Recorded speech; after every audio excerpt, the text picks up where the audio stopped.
आणि आता थेट जाऊयात वायबी चव्हाण सेंटरला. जयंत पाटील बोलतात. आपल्या सर्वांचे आदरणीय नेते, आदरणीय पवार साहेब, राष्ट्रीय कार्याध्यक्षा सुप्रियाताई सुळे, अनिल देशमुख साहेब, राजेश टोपेजी, विद्याताई चव्हाण, आपल्या नवनिर्वाचित महिला अध्यक्षा रोहिणीताई, आदिती नलवडे, आशाताई भिसे, सुरेखाताई पेडणेकर, मुंबईच्या अध्यक्षा वैशालीताई मोरे, मोठे संगीताताई ठाकरे, कविताताई मेत्रे, डॉक्टर निर्मलाताई प्रभावळकर, भारतीताई शेवाळे, भावनाताई घाणेकर, स्वातीताई माने, या निमित्ताने उपस्थित असणारे राष्ट्रवादी काँग्रेसचे सरचिटणीस बसवराज पाटील, त्याचबरोबर संगीता मेहबूब शेख, त्याचबरोबर इथे उपस्थित असणारे आमचे सर्वच मान्यवर आणि बंधू भगिनी, आपल्या सर्वांना रोहिणीताई अध्यक्ष झाल्यानंतर पहिल्यांदाच एवढ्या मोठ्या प्रमाणात मुंबईला बोलवण्यात आलेलं आहे. वेळ भरपूर झालेला आहे, मी जास्त वेळ भाषण करणार नाही, पण दोन महत्वाचे मुद्दे आपल्या सर्वांनी लक्षात घेतले पाहिजे की आता आपल्या पक्षातून गेलेले आहेत त्यांचा उल्लेख करण्याची गरज नाही. आपण एवढी ताकद उभी केली पाहिजे की त्या सर्वांच्या पेक्षा जास्त प्रभावीपणाने आपण सगळे काम करतोय सिद्ध करता येईल. नेहमी पक्षातून काही लोक गेली की त्याच्यानंतरच्या दुसऱ्या फळीतल्या लोकांना काम करण्याची संधी मिळते. ते जर कर्तबगार असतील तर तो पक्ष पुढे जाऊ शकतो. आज तुम्हा सर्वांना संधी आहे. आज नवीन अध्यक्ष, महिला अध्यक्ष झाल्यानंतर काही अध्यक्ष पद कदाचित रिक्त असतील, ती लवकर भरली पाहिजेत. पण महाराष्ट्रभर त्यांनी सर्व ठिकाणी जाऊन लवकरात लवकर नियुक्त्या देऊन महाराष्ट्रभर आपली टीम कामाला लावली पाहिजे. आणि प्रत्येक जिल्ह्यामध्ये महिलांची संख्या व्यापक स्वरूपात तालुका स्तरावर आणि जिल्हा स्तरावर करण्याचं काम केलं पाहिजे. मला असं वाटतं की आपण सगळे मनावर घेतलं आपण आणि कामाला लागलो तर पुन्हा पूर्वी जसा पक्ष होता तेवढ्याच ताकदीचा पक्ष महाराष्ट्रात आपण उभा करू शकू.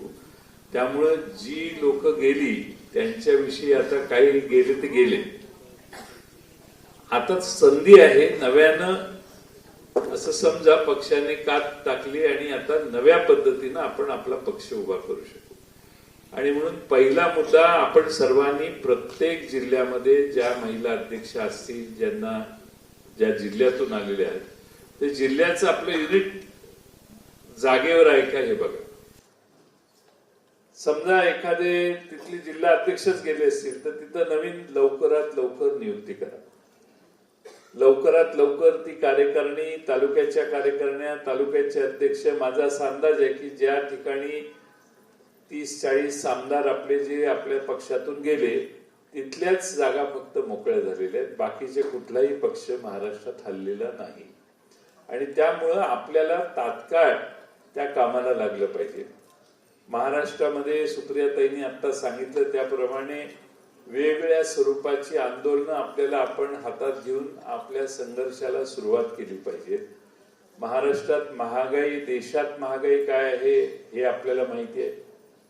एप्रिलच्या 2022 साली एप्रिल महिन्यात महागाई 7.79 म्हणजे जवळपास 8% पोहोचलेली. एवढ्या मोठ्या प्रमाणात महागाई आहे. बेकारीची समस्या आहे. बेकारी आहे. सरकारी नोकर म्हणून काम करण्याची तरुणांची इच्छा आहे.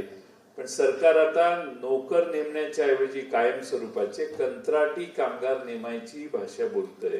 याचा अर्थ महाराष्ट्रातल्या सगळ्या तरुणांच्यावर अन्याय या सरकारने करायचं ठरवलेलं आहे. आणि त्यामुळं या येणाऱ्या काळामध्ये आपण कशा पद्धतीने काम करणार यासाठी पक्ष अधिक खंबीरतेने बांधायला आपण सगळ्यांनी सुरुवात केली पाहिजे. बोलण्यासारखे विषय बरेच आहेत, पण जवळपास 2.5 होऊन गेलेले आहेत. साहेब चौकशी करत होते एवढ्या जणींची जेवणाची व्यवस्था काय केलेली आहे. त्यामुळं मला वाटतं की मी जास्त वेळ तुमच्यात आणि साहेबांच्या भाषणात उपस्थित राहणं योग्य नाही. आपण सगळ्यांनी आधी मोकळ्या जागा भरा हा पहिला कार्यक्रम. जिथे जिथे सोडून गेलेले आहेत तिथं. नंबर 2, पक्षाच्या अंतर्गत कोणतीही बाब असेल तर पक्षाच्या चौकटीत राहून सांगायचं. प्रसार माध्यमांकडे जायचं नाही. प्रसार माध्यमाकडे काय तर विरोधी बाजूला टीका करण्यासाठी, विरोधकांच्या टीका करण्यासाठी महाराष्ट्रातल्या प्रत्येक महिलेने ताटपणाने तुम्ही बोलायला लागला की हे आता 13 कॅमेरे इथं, 14 कॅमेरे इथं आहेत, आता 15, इकडे 2 वाढले. त्यामुळं त्यांची उत्सुकताच आहे तुम्ही काय म्हणताय हे ऐकायला. तुम्ही मात्र मगाशी सुप्रियाताईंनी जे मुद्दे मांडले ते अतिशय योग्य मुद्दे आहेत, ज्याच्याकडे आपण लोकांचं लक्ष वेधलं पाहिजे. आता पेपरमध्ये काय हा पक्ष फुटला, हा पक्ष फुटला, हे काय म्हणतात, निवडणूक आयोगाकडे काय चाललंय, इकडे काय.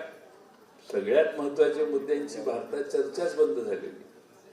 या देशामध्ये महागाईची चर्चा करत नाही, ज्याचा प्रत्येक देशातल्या गोरगरिबाच्या खिशाला तोशीस आहे. बेकारीची चर्चा या देशात होत नाही. जातनिहाय जनगणना करावी ही मागणी आहे, सरकार करतच नाही. सरकार का घाबरतंय? यासाठी महाराष्ट्रातल्या प्रत्येक जिल्ह्यामध्ये जातनिहाय जनगणना घ्यावी याचा आग्रह घेऊन महाराष्ट्रातल्या प्रत्येक जिल्ह्यात आपण जिल्हाधिकाऱ्यांच्याकडे जाऊन ही मागणी दिली पाहिजे आणि प्रसार माध्यमांना सांगितलं पाहिजे की राष्ट्रवादीची मागणी आहे, जातनिहाय जनगणना महाराष्ट्रात आणि भारतामध्ये झाली पाहिजे. तुम्ही महाराष्ट्रातल्या सगळ्या मुद्द्यांच्यावर आवाज उठवण्याचं काम केलं पाहिजे आणि त्यासाठी तुम्हा सगळ्यांना माझी विनंती आहे की आपण रस्त्यावर आल्याशिवाय आपला प्रभाव निर्माण होत नसतो. मोबाईल फोन आहे, ट्विटर आहे, फेसबुक आहे, हे चांगलंच आहे, त्याला विरोध नाही आपला. पण कुठंतरी जिल्ह्याच्या ठिकाणी, तालुक्याच्या ठिकाणी राष्ट्रवादीच्या आमच्या भगिनी 50, 100, 200 आल्या एकत्रित आणि त्यांनी आंदोलन केलं असं चित्र तयार झालं पाहिजे. मी तर रोहिणीताईंना विनंती करेन की आंदोलन करणाऱ्यांची स्पर्धा ठेवा. तुम्ही एखादा प्रश्न मांडला की बाबा हा प्रश्नावर महाराष्ट्रात आंदोलन करा, तर कुठल्या तालुक्यात आणि कुठल्या जिल्ह्यात आंदोलन होते याची नोंद ठेवा. आणि अशा महिलांना सत्ता तर आपलीच येणार आहे, काय चिंता करायची गरज नाही. सत्ता आल्यानंतर अशा महिलांना विसरू नका. त्यांच्या मनात जी शंका आहे या सगळ्या तलवारी बाहेर काढतील, पण कधी या सगळ्या तलवारी बाहेर काढतील, पण कधी गॅरंटी असेल तर की तलवार काढली आणि युद्ध जिंकल्यानंतर मग तलवार ज्याने काढली ते विसरतात आणि बाकीचे समोर येऊन बसतात. ते होऊ नये असा प्रयत्न सगळ्यांच्या मनात आहे. आता बऱ्याच जणांना अशी शंका आहे की बाबा हे परत एक बीक झाले तर कशाला डोक्याला त्रास, अशी शंका प्रत्येकाच्या मनात आहे की नाही? हात वर करा बघू. त्याला आम्हीच सगळ्यांनी शपथ घेतली पाहिजे की आम्ही एक होणार नाही म्हणून. त्यामुळं सगळ्यांना ही शंका आहे. त्यामुळं कशाला कळ काढा. एक दुसरीला म्हणते तुला काय कळतं का, ही आत्मा एकच आहे. मी तुमच्या मनातलं बोलायचा प्रयत्न करतो, तसं काही नाही. ही आपला पक्ष वाढवू नये म्हणून केलेली ट्रिक आहे, तुमच्या लक्षात घ्या. आपला पक्ष वाढू नये म्हणून ही कुजबूज आहे. पवार साहेब निवडणूक आयोगाच्या कार्यालयात आपला पक्ष वाचवण्यासाठी जाऊन बसतात. याच्यावर सगळं चाललं, तुम्हाला लक्षातच आलं पाहिजे की काय प्रकार चालतो. आणि त्यामुळं आता परतीचे दोर कापण्यात आलेले आहेत. आपल्याला लढायचंय. महाराष्ट्रात शरद पवार साहेबांचा करिश्मा, शरद पवार साहेबांची ताकद, जनतेच्या मनातलं त्यांच्याबद्दलचं आदराचं स्थान हे तुमचं आणि माझं भांडवल आहे. निवडणुकीच्या बाजूने असं सांगितलं जाईल एवढे पैसे निवडणुकीला खर्चाला देतो, तेवढे देतो, तेवढे देतो, ते सगळं होईल, पण शिक्का मारायला माणसं कुठून आणणार? ती मतं देणारी जी माणसं आहेत ना, त्यांच्या मनात शरद पवार साहेब आहेत.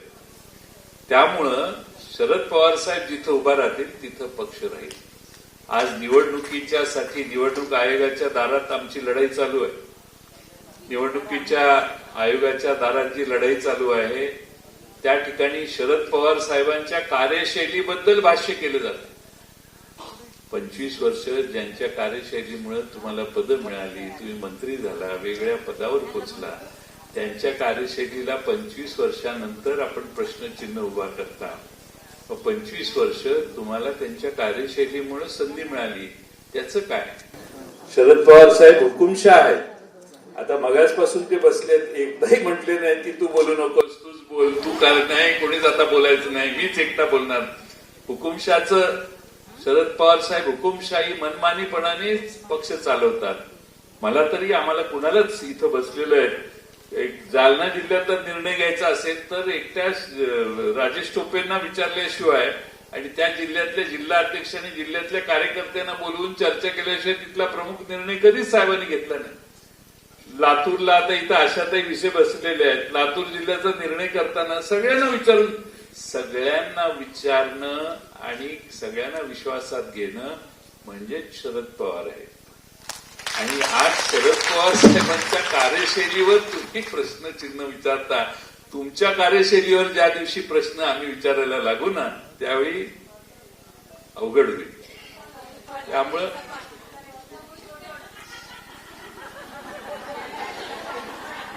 मला मागून दबाव आलेला आहे.